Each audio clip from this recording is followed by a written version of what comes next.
નમસ્તે મિત્રો, TET secondary માટે વિજ્ઞાન વિષયની અંદર ધોરણ 10નું જે ચેપ્ટર નંબર 2 છે એસિડ બેઝ અને ક્ષાર, તો એનો કન્ટેન્ટ આપણે તૈયાર કરીશું. તો વાત કરીએ એસિડ બેઝ અને ક્ષારમાં સૌપ્રથમ એસિડ અને બેઝના સામાન્ય ગુણધર્મો. તો એસિડ અને બેઝના સામાન્ય ગુણધર્મો તમને ખબર છે કે એસિડ સ્વાદે ખાટા હોય છે અને ભૂરા લિટમસ પેપરને લાલ રંગમાં ફેરવે છે.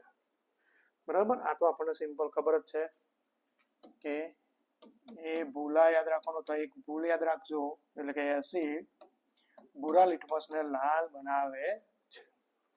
બીજી વાત કરીએ આપણે બેઝ. તો બેઝ સ્વાદે કેવા હોય છે? તુરા હોય. અને લાલ લિટમસ પેપરને કેવા બનાવે છે? ભૂરા રંગમાં ફેરવે. એટલે યાદ રાખો કે લાભ કેટલા મળ્યા આપણને? 2 લાભ અને 1 ભૂલ, આવું યાદ રાખવાનું. તો 1 ભૂલ થઈ એટલે કે એસિડ એ ભૂરા લિટમસને લાલ બનાવે છે, અને 2 લાભ તો બેઝ એ લાલ લિટમસને ભૂરા રંગમાં ફેરવે છે. હવે આપણે જ્યારે એસિડ બેઝની કસોટી કરીએ કે એસિડ છે કે બેઝ છે પદાર્થ, તો કસોટી કરવા માટે જે પદાર્થ વપરાય છે એ પદાર્થોને શું કહેવામાં આવે છે? સૂચકો કહેવામાં આવે છે. તો સૂચક એટલે શું? તો યાદ રાખવાનું, 1 માર્ક્સમાં પૂછી શકે વ્યાખ્યાની અંદર, એસિડ અને બેઝની પરખ માટે વપરાતા પદાર્થોને સૂચકો કહેવામાં આવે છે. ત્યારબાદ સૂચકોના પ્રકાર આપણે વાત કરીએ તો સૂચકોના પ્રકારની અંદર કુદરતી સૂચક, કૃત્રિમ સૂચક અને જ્ઞાનેન્દ્રિય સૂચકો, આ એના પ્રકાર છે.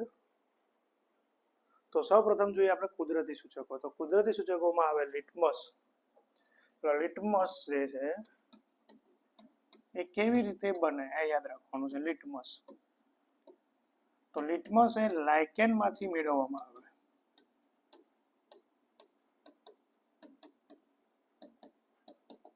યાદ રાખજો, લિટમસ એ લાઇકેનમાંથી મેળવવામાં આવે છે. લાઇકેન શું છે? તો લાઇકેન એ લીલ અને ફૂગ વચ્ચે સહજીવન જીવે છે.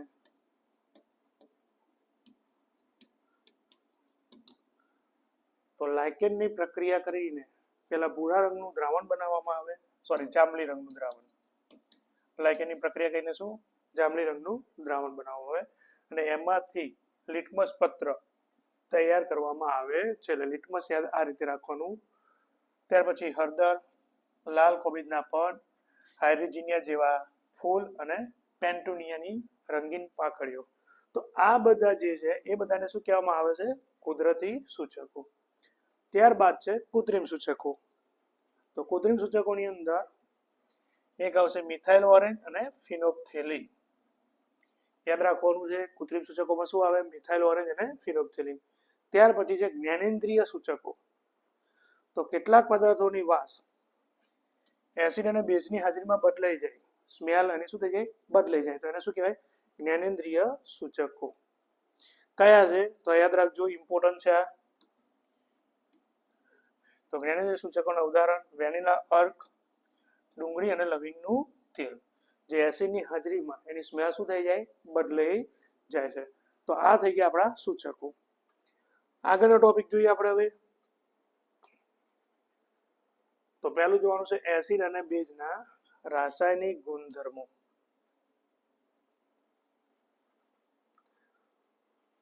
તો એસિડ અને બેઝના રાસાયણિક ગુણધર્મોની અંદર વાત કરીએ કે જ્યારે એસિડની ધાતુ સાથે પ્રક્રિયા કરવામાં આવે તો શું થાય? તો એના માટે તમારે બુકની અંદર પ્રવૃત્તિ આપેલી છે કે દાણાદાર ઝીંકની સલ્ફ્યુરિક એસિડ સાથેની પ્રક્રિયા થતાં હાઇડ્રોજન વાયુ ઉત્પન્ન થાય છે, એની પરખ કરવી. આપણે બુકના ક્રમ ટુ ક્રમ એટલે કે સિક્વન્સમાં જઈએ છીએ. તો યાદ રાખવાનું કે જ્યારે ધાતુની એસિડ સાથે પ્રક્રિયા થાય ત્યારે કયો વાયુ મળે છે? હાઇડ્રોજન વાયુ મળે. અને જે ધાતુ હોય એ ધાતુનો શું મળે? ક્ષાર મળે છે. આ ઇમ્પોર્ટન્ટ છે. તો અહીંયા આગળ દાણાદાર ઝીંકની સલ્ફ્યુરિક એસિડ સાથેની પ્રક્રિયાથી હાઇડ્રોજન વાયુ બને છે. પ્રયોગ તમારે આપેલો છે, આપણે પ્રયોગ આખો કરવાની જરૂર છે નહીં, ખાલી યાદ રાખવાનું છે કે કસનળીની અંદર તમે આગળ જુઓ આકૃતિ આપેલી છે, તો કસનળીની અંદર તમારે મન સલ્ફ્યુરિક એસિડ લેવાનું અને મન સલ્ફ્યુરિક એસિડની અંદર થોડા દાણાદાર ઝીંકના શું નાખવાના, ટુકડા નાખવાના અને બંને વચ્ચે પ્રક્રિયા થશે તો હાઇડ્રોજન વાયુના પરપોટા ઉત્પન્ન થાય. અહીંયા આગળ તમે આકૃતિમાં જોઈ શકો કે હાઇડ્રોજન વાયુના શું બને છે, પરપોટા.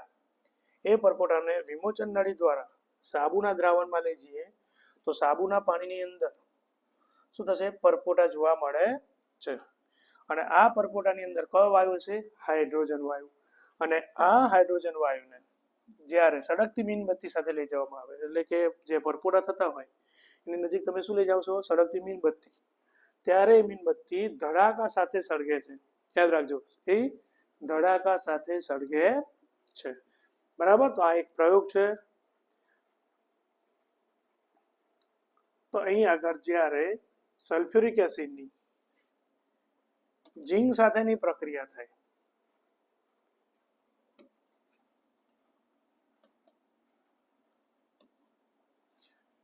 ત્યારે યાદ રાખજો પ્રક્રિયા ઝીંક Zn. આ તો તમને ખબર હશે, એસ કેમ લખવામાં આવે કે ઝીંક એ ઘન સ્વરૂપે છે એટલે એસ લખવામાં આવે. એની પ્રક્રિયા કોની સાથે કરીએ છીએ, સલ્ફ્યુરિક એસિડ એટલે H2SO4 એક્વા. જ્યારે કોઈ પણ પદાર્થનું જલીય દ્રાવણ બને ત્યારે એનો જે અવસ્થા છે એ કઈ આવે, એક્વા. બરાબર, જલીય અવસ્થા, પાણીમાં ઓગાળેલું. હવે જ્યારે તમારે પ્રક્રિયા યાદ રાખવી હોય તો એકદમ સિમ્પલ છે. અહીંથી પાડી દેવાના આ ભાગ, એસએસમાં આવતું છે, ભાગલા પાડો અને રાજ કરો. બરાબર, તો એ રીતે અહીંયા આગળ આપણે ભાગ પાડી દીધા. આ પ્લસ આવે, ધન આયન આવે, આ ધન આયન અને આ ઋણ આયન. તો Zn જોડે કોણ જોડાશે, SO4, એટલે શું બનશે, ZnSO4 પ્લસ આ જે H2 છે એ અલગ પડશે. તો H2 કયા સ્વરૂપે મળશે આપણને, ગેસ સ્વરૂપે મળે. અને ઝીંક સલ્ફેટ શું બનશે, સોલ્યુશન, એટલે એક્યુ ફોર્મ આવશે. તો અહીંયા આગળ આ શું બન્યું કે ધાતુનો ક્ષાર બન્યો. એટલે યાદ રાખવાનું, ધાતુનો ક્ષાર. એ કઈ ધાતુ હતી, ઝીંક ધાતુ. એટલે ઝીંક ધાતુનો શું બને છે, ક્ષાર બને છે. અને સાથે સાથે હાઇડ્રોજન વાયુ શું થાય છે, મુક્ત થાય છે. એટલે કે એસિડ જ્યારે ધાતુ સાથે પ્રક્રિયા થાય ત્યારે શું મળે છે, ક્ષાર પ્લસ હાઇડ્રોજન વાયુ. ચાલો ક્લિયર. એક માર્ક્સમાં ઇમ્પોર્ટન્ટ ટોપિક છે, જરૂર હોય તો સ્ક્રીનશોટ પાડી લેજો. હવે જોવાની છે એસિડની ધાતુ કાર્બોનેટ અને ધાતુ હાઇડ્રોજન કાર્બોનેટ સાથેની પ્રક્રિયા. આ પણ ટૂંકમાં યાદ રાખવાનું છે, આખો પ્રયોગ છે. 10માં આપણે પ્રયોગની જરૂર છે નહીં. યાદ રાખવાનું કે એસિડની ધાતુ કાર્બોનેટ, ધાતુ કાર્બોનેટની અંદર આપણે વાત કરીએ ત્યારે યાદ રાખવાનું કે ધાતુ કાર્બોનેટ હોય તો કઈ ધાતુ છે એનો કાર્બોનેટ સ્વરૂપ, તો કાર્બોનેટ સ્વરૂપ હોય તો એને CO3 દર્શાવવાનું. અને ધાતુ હાઇડ્રોજન કાર્બોનેટ હોય તો એને HCO3 તરીકે દર્શાવવામાં આવે. યાદ રાખજો, કાર્બોનેટ હોય તો ઓનલી CO3, અને બાયકાર્બોનેટ હોય, હાઇડ્રોજન કાર્બોનેટ અથવા બાયકાર્બોનેટ હોય તો શું દર્શાવવામાં આવે, HCO3 થી દર્શાવવામાં આવે છે. તો જ્યારે એસિડની ધાતુ કાર્બોનેટ અથવા ધાતુ હાઇડ્રોજન કાર્બોનેટ સાથે પ્રક્રિયા કરવામાં આવે ત્યારે ધાતુનો ક્ષાર પ્લસ પાણી પ્લસ કાર્બન ડાયોક્સાઇડ વાયુ મુક્ત થાય છે. એટલે યાદ રાખવાનું તો કયો વાયુ મળે, તો કાર્બન ડાયોક્સાઇડ. કોની સાથેની પ્રક્રિયા, કાર્બોનેટ. કારણ કે CO3 આવે એટલે CO3 માંથી શું બનશે, CO2. એટલે યાદ રાખવાનું કાર્બન ડાયોક્સાઇડ. ને પહેલામાં સલ્ફ્યુરિક એસિડ છે અથવા કોઈ બીજું એસિડ HCl, તેમાં H આવે છે. એટલે યાદ રાખવાનું કે એસિડ સાથે પ્રક્રિયા થાય તો કયો વાયુ મળે, હાઇડ્રોજન વાયુ મળે છે. ક્લિયર. આ રીતે યાદ રાખશો એટલે યાદ રહી જશે. તો અહીં આગળ તમને પ્રવૃત્તિ આપી છે. તો પ્રવૃત્તિની અંદર બરાબર 2 કસનળી લેવાની છે. એની અંદર 0.5 ગ્રામ સોડિયમ કાર્બોનેટ, જો કાર્બોનેટ આવે એટલે સોડિયમ એટલે Na2, બી માં 0.5 ગ્રામ હાઇડ્રોજન કાર્બોનેટ NaHCO3. ફર્સ્ટ એટલા માટે ચલાવું છું કે ઇમ્પોર્ટન્ટ નથી, એમાં જે ઇમ્પોર્ટન્ટ છે એ નીચેની પ્રક્રિયાઓ છે. અને યાદ રાખવાનું કે શું મળે, કયો વાયુ ઉત્પન્ન થાય એ યાદ રાખવાનું છે. તો હાઇડ્રોજન કાર્બોનેટ બને છે. તો અહીંયા આગળ તમને પ્રવૃત્તિ આપેલી છે બરાબર. સોડિયમ કાર્બોનેટ, એની અંદર મન હાઇડ્રોક્લોરિક એસિડ, અને અહીંયા આગળ જે વાયુ ઉદ્ભવ છે એ વાયુ કયો છે, કાર્બન ડાયોક્સાઇડ. હવે જે વાયુ આગળ વિમોચન નળીમાંથી આવશે ત્યારે એને કેલ્શિયમ હાઇડ્રોક્સાઇડના દ્રાવણમાં, કેલ્શિયમ હાઇડ્રોક્સાઇડનું દ્રાવણ એટલે ચૂનાનું પાણી, જે ચૂનો આવે એનું જે પાણી છે એને શું કહેવાય? કેલ્શિયમ હાઇડ્રોક્સાઇડ માંથી પસાર કરીશું ત્યારે જે વાયુ ઉત્પન્ન થાય છે એ વાયુ પ્રક્રિયાઓ તમને આપી છે. જુઓ કે હાઇડ્રોક્લોરિક એસિડની સોડિયમ કાર્બોનેટ સાથેની પ્રક્રિયાથી સોડિયમ ક્લોરાઇડ પાણી અને પ્લસ કાર્બન ડાયોક્સાઇડ બને છે. કેવી રીતે પ્રક્રિયા બની એ સમજીએ.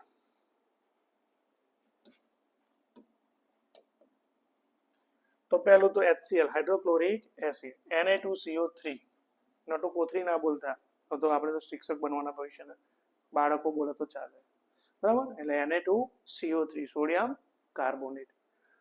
કઈ નહીં કરવાનું, ફરીથી એનો એ નિયમ, ભાગલા પાડો રાજ કરો, થઈ ગયું. આ પ્લસ માઇનસ. હવે ખબર છે આકર્ષણ કોનું થાય? વિજાતીય આકર્ષણ થાય ને. હા, વિજાતીય આકર્ષણ થાય. તો વિજાતીય આકર્ષણની અંદર પ્લસની જોડે કોણ આવે? માઇનસ. તો H જોડે અલગ પડશે તો H2O બનશે અને અહીંયા આગળ બનશે CO2 અને અહીંયા આગળ Na પ્લસ જોડે Cl માઇનસ આવશે. આકર્ષણ થયું બંને વચ્ચે. કેમ? એક ધન છે અને એક ઋણ છે. તો શું બનશે? NaCl સોડિયમ ક્લોરાઇડ પ્લસ અહીંથી જે H2 હતું અહીંથી એક ઓક્સિજન આવશે એટલે શું બનશે? H2O. તો વધ્યું શું અહીંયા આગળ? CO2. તો CO2 બન્યો એ આપણો કયો વાયુ બનશે? કાર્બન ડાયોક્સાઇડ વાયુ બને છે. એ રીતે સોડિયમ હાઇડ્રોજન કાર્બોનેટ સાથે પ્રક્રિયા કરીએ તો એમાં પણ સોડિયમ ક્લોરાઇડ, H2 અને કાર્બન ડાયોક્સાઇડ વાયુ મુક્ત થાય છે. હવે જે કાર્બન ડાયોક્સાઇડ વાયુ ઉત્પન્ન થયો એને શું કરીએ છીએ આપણે? ચૂનાના પાણીમાં પસાર કરીએ. તો એના કારણે જે દ્રાવણ હતું એ દ્રાવણ કયા રંગનું બની જાય? દુધિયા રંગનું બની જાય છે, બરાબર ને? એના પછી ખબર પડે કે આ વાયુ કયો છે? કાર્બન ડાયોક્સાઇડ વાયુ છે, કારણ કે એ દ્રાવણને કેવું બનાવે? દુધિયા રંગનું બનાવે છે. આ ખાસ યાદ રાખજો. દુધિયા રંગનું બનાવે છે. જો પ્રક્રિયા જોઈ લઈએ જે છેલ્લી થાય છે તો ચૂનાનું પાણી એને કહેવાય કેલ્શિયમ હાઇડ્રોક્સાઇડ, અહીં આપી છે CaOH ટ્વાઇસ. જે વાયુ ઉત્પન્ન થયો કાર્બન ડાયોક્સાઇડ. હવે ધ્યાન આપો, અહીંથી ભાગ પાડી દો, બરાબર? OH કેટલી વખત છે? 2 વખત. OH2 છે ને એટલે OH કેટલી વખત લખવાના? 2 વખત લખ્યા. હવે ધ્યાન આપજો કે જે Ca છે આ Ca જોડે અહીંથી CO2 અને અહીંથી એક O આવશે. અહીંથી શું આવ્યો? એક O આવ્યો એટલે CaCO3. હવે વધ્યું શું? H plus OH. તો આ બંને ભેગા થઈ ગયા. આ પોઝિટિવ આ નેગેટિવ. ફરીથી આકર્ષણ થયું, પોઝિટિવ નેગેટિવ એટલે ભેગા થઈને શું બનાવે? H2. એટલે શું બનાવે છે? પાણી બનાવે છે. એટલે અહીંયા આગળ જે પ્રક્રિયા થાય છે અને પ્રક્રિયાની અંતે કેલ્શિયમ કાર્બોનેટ બને છે, જેના કારણે દ્રાવણનો રંગ કેવો આવે? દૂધિયો રંગ આવે છે. ત્યારબાદ આપણે આગળનો ટોપિક જોઈએ, એસિડની ભેજ સાથેની પ્રક્રિયા. તો જ્યારે એસિડની ભેજ સાથેની પ્રક્રિયા થાય ત્યારે ક્ષાર અને પાણી મળે. શું મળશે?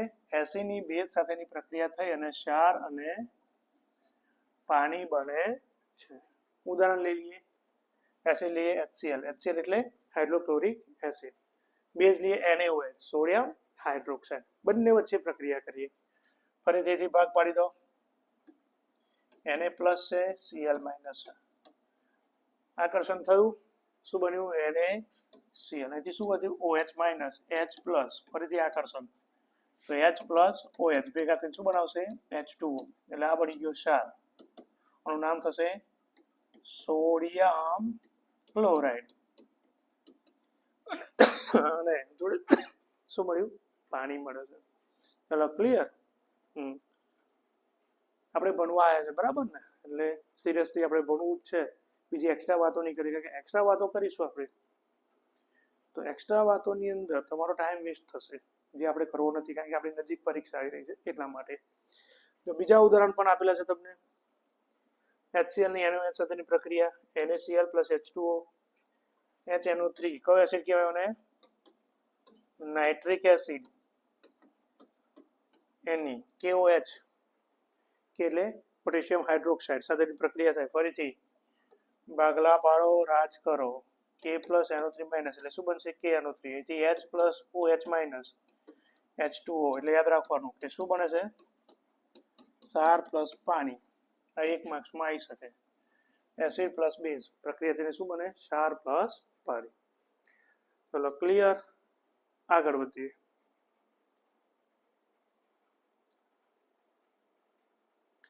એસિડની ધાત્વિય ઓક્સાઇડ સાથેની પ્રક્રિયા તો એસિડની જ્યારે ધાત્વિય ઓક્સાઇડ સાથે પ્રક્રિયા કરવામાં આવે તો એમાં પણ ક્ષાર અને પાણી મળે છે ધાત્વિય ઓક્સાઇડ કોને કહેવાય તો જે ધાતુ સાથે ઓક્સિજન જોડાયેલો છે એને આપણે શું કહીએ છીએ ધાત્વિય ઓક્સાઇડ તો અહીંયા આગળ HCl એની કોપર ઓક્સાઇડ એનું નામ શું થાય કોપર ઓક્સાઇડ તો એની સાથે પ્રક્રિયા કરી વચ્ચેથી પાડી દઈએ ભાગ તો Cu જોડે કોણ જશે Cl એટલે CuCl હવે 2 આવશે CuCl2 કોપર ક્લોરાઇડ કારણ કે ક્લોરીનની વેલેન્સી પ્રમાણે કેટલા થશે 2 અને પ્લસ શું મળે છે H2 એટલે એની અંદર પણ શું મળે ક્ષાર અને પાણી મળે છે ચલો ક્લિયર ઓકે ત્યાર પછીનો ટોપિક છે આપણો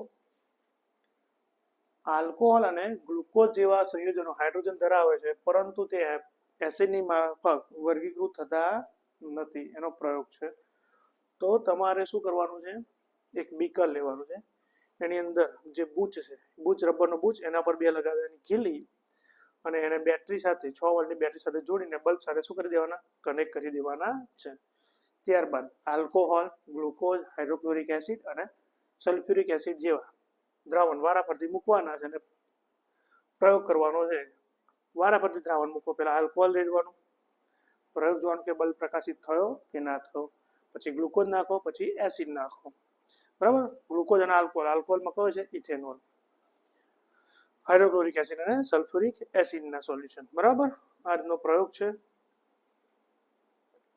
તો યાદ રાખવાનું કે બીકરમાં જ્યારે એસિડ નાખવામાં આવે શું નાખવામાં આવે એસિડ ત્યારે વીજ પ્રવાહ પસાર થાય છે બલ્બ પ્રકાશિત થાય છે જો HCl હશે તો પ્રકાશિત થશે H2SO4 હશે તો પ્રકાશિત થશે ગ્લુકોઝ આલ્કોહોલ આ બંનેમાં થતો નથી જો બેઝ લેવામાં આવે તો પણ શું થાય પ્રકાશિત થાય છે તો એનો મતલબ શું થયો યાદ રહ્યું હા કે એસિડ અને બેઝની અંદર H+ આયન એસિડની અંદર આવેલા હોય છે જેના કારણે વીજ પ્રવાહને શું કરે છે પસાર થવા દે એના કારણે બલ્બ શું થાય છે પ્રકાશિત થાય જો આ બંને એસિડ છે તો એની અંદર પ્રકાશિત થાય છે કેમ કારણ કે એની અંદર કયા આયનો મળે છે H+ આયન મળે જ્યારે ગ્લુકોઝનું સૂત્ર 6 12 6 CHO 6 12 6 આવું યાદ રાખવાનું તો એની અંદર H+ કે OH- આયન ઉત્પન્ન થતા નથી આલ્કોહોલમાં પણ થતા નથી જ્યારે બેઝ આવે આ બંને શું છે બેઝ સોડિયમ હાઇડ્રોક્સાઇડ અને કેલ્શિયમ હાઇડ્રોક્સાઇડ ત્યારે પણ બલ્બ શું થાય છે પ્રકાશિત થાય છે કેમ કારણ કે એની અંદર કયા આયનો હોય છે OH- આયનો હોય છે એટલે એસિડ અને બેઝ હશે ત્યારે બલ્બ શું થાય છે પ્રકાશિત થાય છે કારણ કે એની અંદર એસિડ હશે તો H+ આયન અને બેઝ હશે તો OH- આયન રહેલા હોય છે થોડું ફટાફટ ચલાવી રહ્યો છું ખાસ ધ્યાન આપી દેવું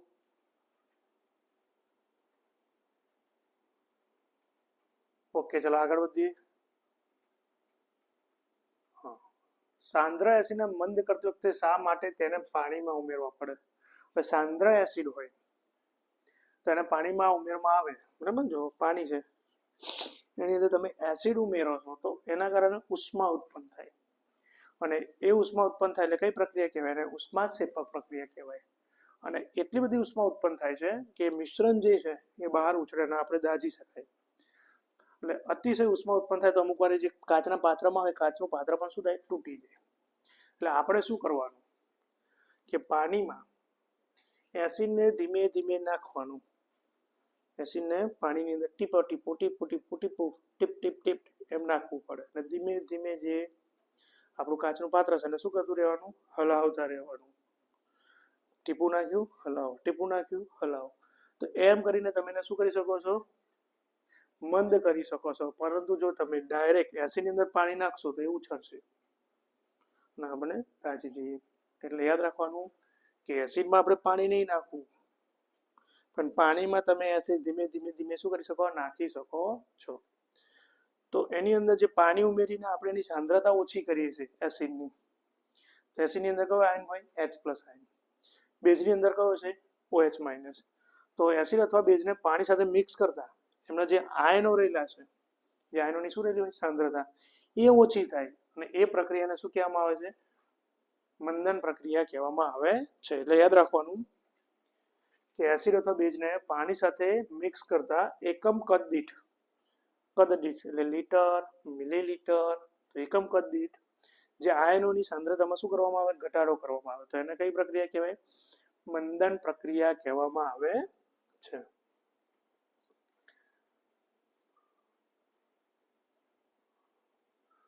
જો એસિડ બેઝને મંદ એસિડ અથવા મંદ બેઝ કહેવામાં આવે. જે બેઝ એસિડ મળશે કેવા થશે? મંદ. પરંતુ જો સાંદ્ર નાઇટ્રિક એસિડ અને સલ્ફ્યુરિક એસિડને પાણીમાં ખૂબ જ ધીમે ટીપું નાખો, સતત હલાવો, ટીપું નાખો, સતત હલાવો, બરાબર? એ રીતે ઉમેરીએ તો એની સાંદ્રતા ધીમે ધીમે શું થાય? ઘટે છે અને દ્રાવણ પછી કેવું બની જાય? મંદ દ્રાવણ બની જાય છે. હવે જોવાનું છે એસિડ અને બેઝની પ્રબળતા.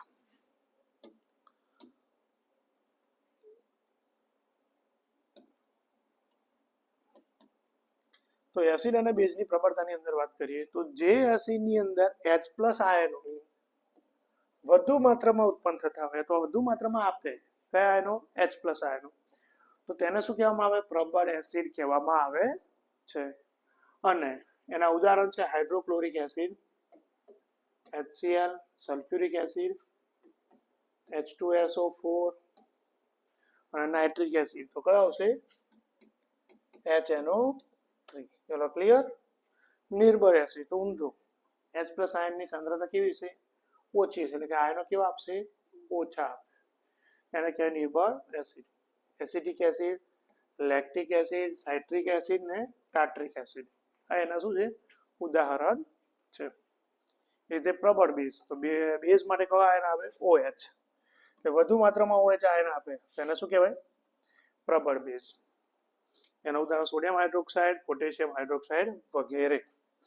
અને OH આયનો ઓછા માત્રામાં આપે તો નિર્બળ બેઝ કહેવાય. આ યાદ રાખજો નિર્બળ બેઝના ઉદાહરણ. એક આવે એમોનિયા અને એમોનિયમ હાઇડ્રોક્સાઇડ NH4OH. આ યાદ રાખવાનું છે. ઓકે, તો ત્યાર પછીનો આગળનો આપણો ટોપિક જોઈએ pH માપક્રમ. તો pH માપક્રમ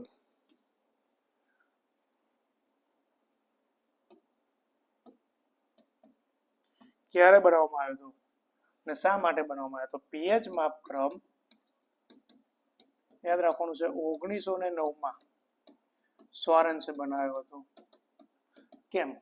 કે કોઈ દ્રાવણ છે તો દ્રાવણની અંદર જે હાઇડ્રોજન રહેલા છે એ હાઇડ્રોજનની સાંદ્રતા નક્કી કરવી છે, બરાબર? શું નક્કી કરવું છે? સાંદ્રતા, કે કેટલી સાંદ્રતા છે. આપણે તમે કદાચ ચા બનાવતા હોય એની અંદર તમે સુગર એટલે કે ખાંડ નાખવાનું, આપણે પીએ એના પરથી ખબર પડે કે ખાંડ વધારે છે કે ઓછી. કેમ? થાય કે એની જથ્થો કેવો પડી ગયો? વધારે. તો એ રીતે કોઈ એસિડ છે તો એની અંદર H+ આયન એટલે કે હાઇડ્રોજનની સાંદ્રતા કેટલી છે, તો એ સાંદ્રતા માપવા માટે જે માપક્રમ વિકસાવવામાં આવ્યો હતો એ માપક્રમને શું કહેવામાં આવે છે? pH માપક્રમ કહેવામાં આવે છે. અને pH માપક્રમ 1909 સોરેન્સે વિકસાવ્યો હતો. અહીં આગળ તમને આપ્યું છે pH માપક્રમ. તો pH માપક્રમ કેટલે હોય? 0 થી 14 સુધીનો હોય છે. 0 થી 14 સુધીનો હોય છે. અને એના દ્વારા એસિડિક દ્રાવણ, બેઝિક દ્રાવણ અને તટસ્થ દ્રાવણ એ આપણે જાણી શકીએ છીએ. એમાં 0 થી 7 ની વચ્ચે આવતા દ્રાવણો એ બધા કેવા કહેવાય? એસિડિક. અને કમ્પ્લેટ એક્ઝેક્ટલી 7 હોય તો દ્રાવણ કેવું થશે? તટસ્થ. અને 7 થી 14 ની વચ્ચે જે આવે છે એને શું કહેવામાં આવે? બેઝિક અથવા બેઝ કહેવામાં આવે છે. એટલે યાદ રાખવાનું 0 થી 7 ની વચ્ચે, 7 નહીં, 0 થી 7 ની વચ્ચે એને શું કહેવાશે? એસિડ. અને એક્ઝેક્ટ 7 આવે તો એ તટસ્થ બને. 7 થી 14 ની વચ્ચે આવે તો એ શું બને છે? બેઝ બને છે. એટલે pH માપક્રમ કેટલે સુધી હોય છે? 0 થી 14 સુધીનું હોય. યાદ રાખવાનું છે 0 થી 14 સુધીનું હોય છે. અહીંયા આગળ તમને આપેલું છે, બરાબર. અને જેમ જેમ હાઇડ્રોજન આયનની સાંદ્રતા વધે તેમ pH નું મૂલ્ય ઓછું છે, યાદ રાખજો. અહીંયા આગળ તમને સમજાવી દો આકૃતિમાં.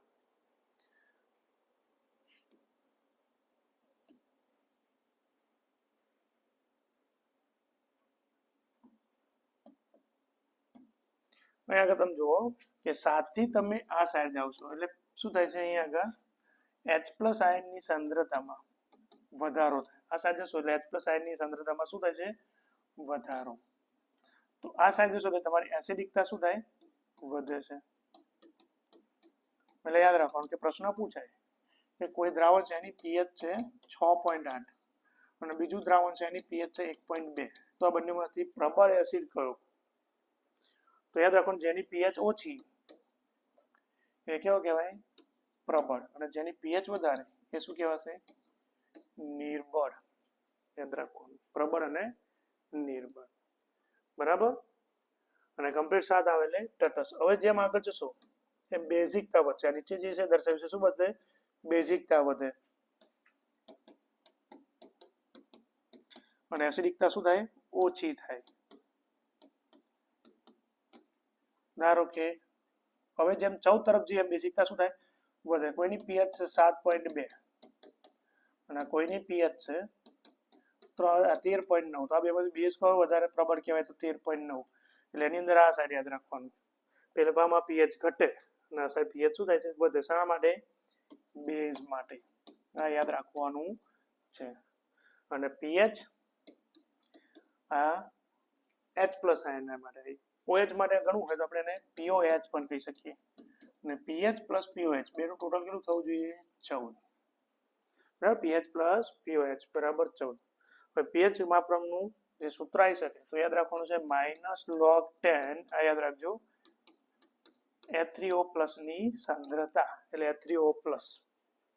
આ રીતે આપણે pH શોધી શકાય છે. આગળ વધીએ. pH ની ટોટલી માહિતી મળી ગઈ છે. અને pH માપવા માટે pH પેપર અથવા સાર્વત્રિક સૂચકનો ઉપયોગ થાય છે, બરાબર. હવે રોજિંદા જીવનમાં pH નું મહત્વ. અલગ અલગ દ્રાવણની pH જે આપેલી છે આપણે નેક્સ્ટ વિડીયોમાં જોઈ લઈશું. હવે જોઈએ ઇમ્પોર્ટન્ટ ટોપિક કે દૈનિક જીવનમાં pH નું મહત્વ શું છે. તો એમાં પહેલું જે સજીવના અસ્તિત્વમાં pH નું મહત્વ શું છે. તો આપણું જે શરીર છે એ 7.0 થી 7.8 pH ની મર્યાદામાં કામ કરે છે, બરાબર. MCQ માટે ઇમ્પોર્ટન્ટ. પરંતુ એમાં જો મર્યાદિત ફેરફાર થાય તો ટકી શકે, પણ વધારે ફેરફાર થાય તો સજીવ ટકી શકતો નથી. હવે જ્યારે વરસાદી પાણી હોય ને એની pH ખાસ ધ્યાન આપજો 5.6 કરતા ઓછી થાય ત્યારે કયો વરસાદ કહેવાય, એસિડ વર્ષા. એટલે જે વરસાદ પડે ને એસિડ વર્ષા કહેવામાં આવે છે. યાદ રાખજો pH કેટલી, 5.6 કરતા ઓછી. હવે જ્યારે આ એસિડ વર્ષાનું પાણી કઈ જશે, વહીને નદીમાં જશે. તો નદીની અંદર pH માં શું થશે, ઘટાડો. ચલો pH માં ઘટાડો થાય એટલે પાણી કેવું બનતું જાય, એસિડિક. હવે પાણી એસિડિક બને છે ત્યારે જે નદીમાં રહેલા જળચર સજીવોનું જીવનનું જે અસ્તિત્વ છે એ શું બની જાય, મુશ્કેલ બની જાય છે. તો આ રીતે શું કરે, નુકસાન કરે છે. ચલો ક્લિયર, ઓકે.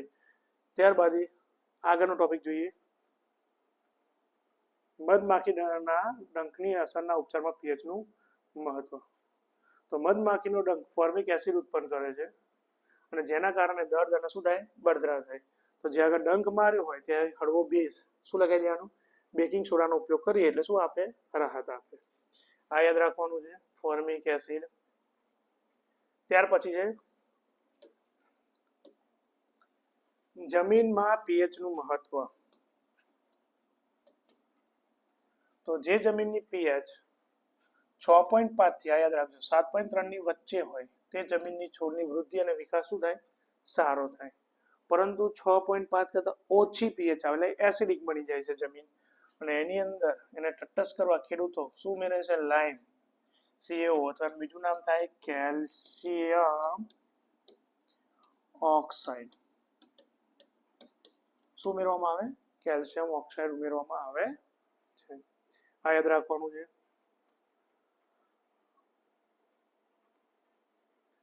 ત્યારબાદ જો 7.3 કરતા વધી જાય એટલે શું બની જશે? આલ્કલાઇન. આલ્કલાઇન એટલે બેઝિક, અને બેઝિક બને ત્યારે ખેડૂતો એની અંદર યાદ રાખજો જમીનમાં જીપ્સમ ઉમેરે છે. એનું સૂત્ર છે CaSO4 × 2H2O, બરાબર, ચિરોડી. અને જીપ્સમમાંથી શું બનાવવામાં આવે છે? POP, પ્લાસ્ટર ઓફ પેરિસ બને. એની અંદર શું ઉમેરે? જીપ્સમ ઉમેરે છે.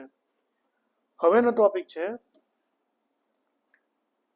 પાચન તંત્રમાં pH નું મહત્વ. કે પાચન તંત્રમાં pH નું શું મહત્વ છે? તો આપણું જઠર હાઇડ્રોક્લોરિક એસિડ ઉત્પન્ન કરે, બરાબર. જઠરની અંદર શું હોય? HCl ઉત્પન્ન થાય. હવે જ્યારે વધુ માત્રામાં HCl ઉત્પન્ન થાય તો એ જઠરને શું કરે? નુકસાન કરે. અને નુકસાન કરે, બરાબર, વધારે ઉત્પન્ન થાય તો એના કારણે જે જઠર છે એની અંદર દર્દ અને બળતરા થાય. જ્યારે અપચો થાય ત્યારે, જ્યારે આપણે સ્પાઇસી ફૂડ ખાઈએ ત્યારે અપચો થાય, બરાબર. અને એને આપણે શું કહીએ છીએ? એસિડિટી. હવે જ્યારે એસિડિટી થાય, જે દર્દ થાય, અંદર બળતરા થાય, એના છુટકારા માટે છુટકારો મેળવવો હોય તો આપણે શું કરીએ? બેઝિકનો ઉપયોગ કરીએ છીએ, જે વધારાના એસિડને શું કરી દેશે? તટસ્થ કરી દેશે. અને એને જે પદાર્થ છે એને શું કહેવામાં આવે? એન્ટાસિડ. શું કહેવામાં આવે? એન્ટાસિડ. અને એન્ટાસિડ તરીકે યાદ રાખજો શાનો ઉપયોગ થાય છે? તો એન્ટાસિડ તરીકે